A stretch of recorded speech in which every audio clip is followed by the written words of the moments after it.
नमस्ते विद्यार्थी मित्रांनो, हा व्हिडिओ जो आहे डिप्लोमा फर्स्ट इयरला जे विद्यार्थी ॲडमिशन घेणार आहेत कॅप राऊंड 2साठी त्यांच्यासाठी आहे. तर बघा काय करायचं आहे तुम्हाला कॅप राऊंड 2चा ऑप्शन फॉर्म भरायच्या अगोदर तुम्हाला वॅकन्सी सीट मॅट्रिक्स बघायचा आहे. तो कसा बघायचा तो दाखवतो. त्याच्या अगोदर ऑप्शन फॉर्म 2 कसा भरायचा स्टेप बाय स्टेप ते सांगतो. सगळ्यात अगोदर तुम्ही तुमचं लॉग इन करायचं आहे. लॉग इन केल्यानंतर इथे गेलो आपण तर ऑप्शन फॉर्मची ही टॅब आहे. तर याच्यामध्ये जायचं आहे. ठीक आहे. आणि इथे कॅप राऊंड 2 हे ऑप्शन आहे त्याच्यामध्ये जायचं. इथे जे नियम आहेत काही तर ते तुम्ही केअरफुली वाचायचं आहे. जर बघा कॅप राऊंड 1मध्ये तुमचं TFWS असेल आणि तुम्ही जर येस केलं नसेल तर तुम्ही TFWS ॲड करू शकता, ट्युशन फी वेवर स्कीम. मुलींनी हे करायचं नाही कारण मुलींची ट्युशन फी ऑलरेडी माफ आहे. ओके. हां. आता जे बाकी नियम आहेत हे वाचून घ्या. त्यानंतर स्टार्ट फिलिंगवरती करायचं क्लिक. इथे चेकबॉक्स ऑलरेडी केलेला आहे आपण. ओके. त्यानंतर कंटिन्यूवरती क्लिक करायचं. कंटिन्यूवरती क्लिक केल्यानंतर इथे तुमचा मेरिट नंबर येतो आणि इथे पहिल्या जसा फॉर्म होता आपला तसाच. फक्त गव्हर्नमेंट पाहिजे असेल तर गव्हर्नमेंट कॉलेजेस टाकायचे इथे. प्रायव्हेट पाहिजे असतील तर अनॲडेड. इथे गव्हर्नमेंट ॲडेड पाहिजे असतील तर हे. सर्व तुम्ही क्लिक करायचं. ते मागच्या वेळेस मी सांगितलंच होतं तुम्हाला. त्यानंतर ऑटोनॉमस, नॉन ऑटोनॉमस दोन्हीवरती क्लिक करा म्हणजे सर्व कॉलेजेस तुमच्यासमोर येतील. त्यानंतर मायनॉरिटी, नॉन मायनॉरिटी. कॉलेज आपल्याला मायनॉरिटी जर पाहिजे असेल, तुम्ही मायनॉरिटी असाल तर मायनॉरिटीवरती क्लिक करू शकता आणि ते मायनॉरिटीचे कॉलेज येतील. आता तुम्ही म्हणाल की फक्त मायनॉरिटीज ॲडमिशन घेऊ शकता का तिथे? तर असं काही नाही आहे, है ना? त्या ठिकाणी नॉन मायनॉरिटी पण घेऊ शकतात, बट 50% जागा ह्या मायनॉरिटीला रिझर्व असतात. आता TFWS येस केलेलं होतं यांनी, बट ही मुलगी असल्यामुळे आपण TFWSला नो करतोय. ओके. आता कुठे पाहिजे तिला ॲडमिशन? तर तिला सपोज पाहिजे आहे पुण्यामध्ये ॲडमिशन, है ना? पुणे.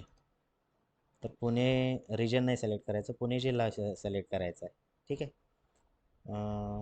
त्यानंतर कोर्सेस बघायचे की इन्स्टिट्यूट बघायचे. इन्स्टिट्यूटवरती क्लिक केलं तर तुमच्यासमोर इन्स्टिट्यूट्स येतील सर्व. ओके. आता हिला गव्हर्नमेंट पुण्यामध्येच ट्राय करायचं आहे. ओके. तर इन्स्टिट्यूट अशा ॲड करू शकतात किंवा दुसरा पर्याय उपलब्ध आहे तो म्हणजे कोर्सेस. कोर्सेसमध्ये तुम्हाला जी ब्रँच हवी आहे ती ब्रँच तुम्ही सिलेक्ट करायची आणि त्याच्यापुढे सेव्ह अँड प्रोसीड करायचं म्हणजे ते ब्रँच ज्या कॉलेजमध्ये आहे तेच कॉलेज तुमच्यासमोर येतील. दोन पर्याय उपलब्ध आहे, तुम्ही कोणताही सिलेक्ट करू शकता. मला हे इन्स्टिट्यूट एकच पाहिजे तिला, गव्हर्नमेंट पॉलिटेक्निक पुणे, म्हणून मी हे एकच सिलेक्ट करतोय. त्यानंतर सेव्ह अँड प्रोसीड करतो. आता इथे ऑप्शन जे आहेत हे भरपूर आहेत. या मुलीला electronics and telecommunication he branch लागलेली आहे गव्हर्नमेंट कॉलेज पुण्याची. ठीक आहे. आता तिचं ऑप्शन जे आहे हे 3 नंबरचं होतं. आता तिला कॅप राऊंड 2साठी ऑप्शन्स टाकायचे आहेत. आता काय होईल बघा विद्यार्थी मित्रांनो, जर तिने समजा 3-4 ऑप्शन टाकले आणि तिला 4 ऑप्शनपैकी कोणतं कॉलेज जर लागलं, तर तिचं इलेक्ट्रॉनिक्स अँड टेलिकम्युनिकेशन जे पहिल्या राऊंडमध्ये लागलं होतं ते ऑटोमॅटिक कॅन्सल होऊन जाणार. ठीक आहे. त्यामुळे कॅप राऊंड 2मध्ये असेच कॉलेजेस टाकायचे ज्या कॉलेजला नंबर लागला तर तुम्हाला चालेल, है ना? असं नाही करायचं की कॅप राऊंड 1मध्ये जे कॉलेज लागलं होतं त्याच्यापेक्षा चांगले असणारेच कॉलेज आपल्याला कॅप राऊंड 2मध्ये टाकायचे आहेत. म्हणून लिमिटेड कॉलेज टाका, जे तुम्हाला चालतील असेच कॉलेज टाका. मागच्या वर्षी जवळपास 35 ते 37 मुलांचे मला कॉल आलेले की सर आम्हाला पहिल्या राऊंडमध्ये जे कॉलेज लागलं होतं ते चांगलं होतं, बट दुसऱ्या राऊंडचं नको आहे. तर अशा केसमध्ये दुसऱ्या राऊंडमध्ये जर ऑप्शन टाकले तुम्ही त्याच्यापैकी लागलं तर पहिल्या राऊंडचं ऑटोमॅटिक कॅन्सल होऊन जातं, है ना? आता पहिल्या राऊंडमध्ये जर तुम्हाला बऱ्यापैकी ॲव्हरेज कॉलेज लागलं असेल तर त्याच्यापेक्षा बेस्टच कॉलेज तुम्ही कॅप राऊंड 2मध्ये टाका. दुसरी केस सांगतो, जर तुम्ही ऑप्शन टाकले कॅप राऊंड 2मध्ये आणि पैकी जर लागलं नाही कॉलेज कोणतं, तर मात्र पहिल्या राऊंडमध्ये लागलेलं तुमच्यासाठी रिझर्व्ह राहतं. म्हणजे तुम्ही पहिल्या लागलेल्या कॉलेजला ॲडमिशन घेऊ शकता. ठीक आहे. आणखी एक दुसरा नियम सांगतो की या दुसऱ्या राऊंडमध्ये पहिले 3 ऑप्शन जे आहेत हे ऑटो फ्रीज होतात. किती? पहिले 3 ऑप्शन. त्यामुळे पहिले 3 ऑप्शन असे राहू द्यायचे की तिथं नंबर लागला तर आपल्याला घ्यायचंच आहे ॲडमिशन. जसं पहिल्या राऊंडमध्ये 1 नंबरचं ऑप्शन ऑटो फ्रीज होत होतं, म्हणजे त्या ठिकाणी तुम्हाला ॲडमिशन घ्यावंच लागायचं. तसंच आपल्याला कॅप राऊंड 2मध्ये पहिले 3 ऑप्शन जे आहेत ते ऑटो फ्रीज होणार आहेत. त्यामुळे व्यवस्थित सिलेक्ट करायची. आता या स्टुडंटला गव्हर्नमेंट पुण्याचं कॉम्प्युटर आणि IT हे 2च ब्रँच पाहिजे. आणि बाकी हे 3 नंबरला ऑटोमॅटिक येणार.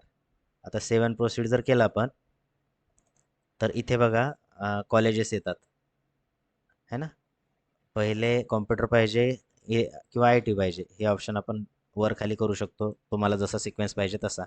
आता हे 2 ऑप्शन आले आणि प्रिव्हियस अलॉटेड इन्स्टिट्यूट हे जे आहे हे ऑटोमॅटिक तुमचे काय येणार, याच्यामध्ये येऊन जाणार लास्टला, सगळ्यात लास्टचा ऑप्शन हे राहणार. ठीक आहे. आता सेव्ह अँड प्रोसीड करतो मी. सेव्ह अँड प्रोसीड केलं तर इथे तुम्ही पासवर्ड टाकायचा आणि सेव्ह अँड प्रोसीड केल्यानंतर तुम्हाला डायरेक्टली पेचं ऑप्शन येईल. जर तुमचा पहिल्या राऊंडमध्ये नंबर लागला असेल तर तुम्हाला ₹1000 परत भरायची गरज नाही. पण पहिल्या राऊंडमध्ये जर तुमचा नंबर लागला नसेल तर सीट ॲक्सेप्टन्स फी ₹1000 तुम्हाला भरावी लागेल, है ना. जसं की मी अगोदर पण सांगितलं होतं ₹1000 हे नॉट रिफंडेबल आणि वन टाईम पे करायची फीस आहे, DTEला जाते ते. त्यामुळे काय करायचं आहे तुम्हाला, तर ₹1000 पहिल्या राऊंडमध्ये भरले असतील तर आता परत तुम्हाला ₹1000 भरायची गरज नाही. ठीक आहे. जरी पेचं ऑप्शन आलं तरी पेवरती क्लिक केलं की ऑटोमॅटिक तुमचे पैसे पे केल्यामुळे पुढे जातं. ठीक आहे. आता ही स्टुडंट जे आहे नॉट शुअर आहे आणखी कॉलेज ॲड करायचं की नाही, त्याच्यामुळे ही पुढची प्रोसेस मी करत नाही. तुम्ही समजून जाल, पहिल्या राऊंडमध्ये जशी प्रोसेस होती तशीच तुम्हाला करायची आहे. ठीक आहे. आय होप तुम्हाला समजलं असेल. पासवर्ड टाकून सेव्ह अँड प्रोसीड करायचं. पुढे पेची लिंक येईल, त्याच्यावरती क्लिक करायचं आणि तुम्हाला डायरेक्ट कॅप राउंड 2चा ऑप्शन फॉर्म येऊन जाईल. ठीक आहे. आता या अगोदर आता ऑप्शन फॉर्म भरायच्या आधी मी तुम्हाला वॅकन्सी सीट मॅट्रिक्सबद्दल सांगतो. ठीक आहे. आता इथे मी लॉग आउट करतोय.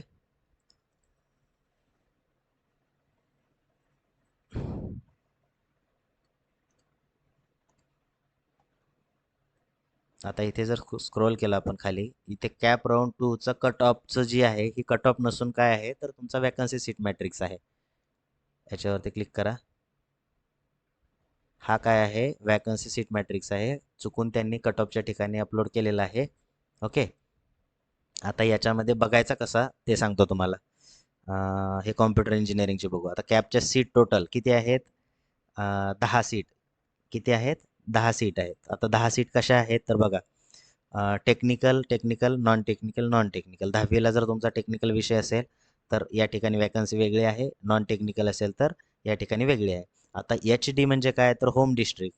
OHD म्हणजे काय, तर अदर होम डिस्ट्रिक्ट, है ना. जर तुमचा जसं या स्टुडंटचा नाशिक डिस्ट्रिक्ट होता तर तिला पुण्यात ॲडमिशन घ्यायचं आहे, तर ती वॅकन्सी कुठे शोधेल, अदर होम डिस्ट्रिक्टमध्ये. आता तिचं टेक्निकल नव्हतं तर याच्यामध्ये शोधून उपयोग आहे का, काही नाही. कशामध्ये, नॉन टेक्निकलमध्ये शोधावं लागेल तिला. Non technical OHD. आता इथे किती जागा आहेत ओपनच्या, 2 जागा आहेत जनरलच्या.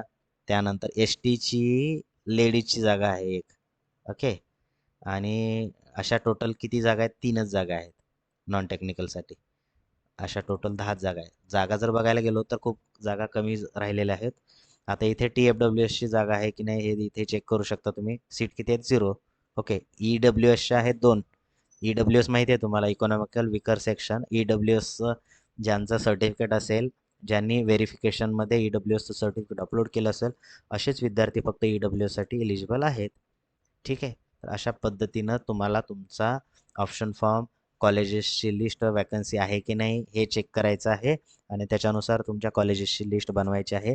मी परत एकदा सर्व पालकांना आणि मुलांना हात जोडून रिक्वेस्ट करतो की कॅप राउंड 2मध्ये फक्त असेच कॉलेज टाका, जर पहिल्या राऊंडमध्ये नंबर लागला असेल तर असेच कॉलेज टाका जे पहिल्या राऊंडमध्ये लागलेल्या कॉलेजपेक्षा चांगले असतील.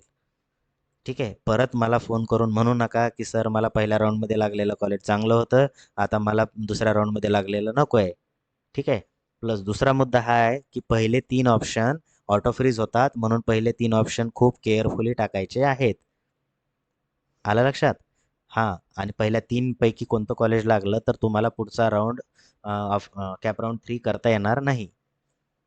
ठीक आहे. हा मुद्दा पण समजला. आणि जर पहिल्या राऊंडमध्ये नंबर लागला असेल आणि तुम्ही बेटरमेंट करून ऑप्शन फॉर्म भरत असला तर जे पहिल्या राऊंडमध्ये लागलं होतं कॉलेज ते बाय डिफॉल्ट लास्ट नंबरला तुमचं राहणार. ठीक आहे. त्याला मूव्ह करू शकत नाही तुम्ही. त्यामुळे त्याच्यापेक्षा चांगले असलेच कॉलेजचे ऑप्शन आपल्याला टाकायचे आहेत. ज्या विद्यार्थ्याचा कॅपराऊंड 1मध्ये नंबर लागलेला नाही आहे त्यांनी प्रॉपर वॅकन्सी सीट मॅट्रिक्सचा रिसर्च करून ऑप्शन फॉर्मची लिस्ट बनवा की 1 नंबरला आपल्याला कॉलेज कोणतं टाकायचं आहे. गव्हर्नमेंट पुणे टाकायचं असेल तर त्याची ब्रँच कोणती टाकायची आहे ते पण बघायचं. अशा पद्धतीनं तुम्हाला व्यवस्थित ऑप्शन फॉर्म 2 भरायचा आहे. सर्वांना समजलं असेल. व्हॉट्सअप ग्रुप जॉईन केला नसेल तर करून घ्या. आणि जर तुम्हाला ऑप्शन फॉर्म भरण्यासाठी मदत लागत असेल तर व्हॉट्सअप ग्रुपच्या ॲडमिनमध्ये माझा नंबर आहे. तुम्ही मला मेसेज करू शकता. नॉमिनल फीसमध्ये तुमचा ऑप्शन फॉर्म भरून दिला जाईल. ठीक आहे. त्यामुळे काय होईल तर तुमच्या मार्कानुसार, तुमच्या होम डिस्ट्रिक्टनुसार तुम्हाला चांगलं कॉलेज लावायचा प्रयत्न आम्ही करू.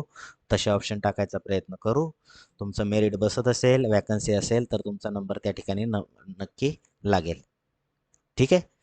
तर सर्वांनी ही प्रोसिजर फॉलो करा. सर्वांचा नंबर तुम्हाला पाहिजे त्या कॉलेजमध्ये लागो हीच अपेक्षा. भेटू आपण नेक्स्ट व्हिडिओमध्ये. Thank you.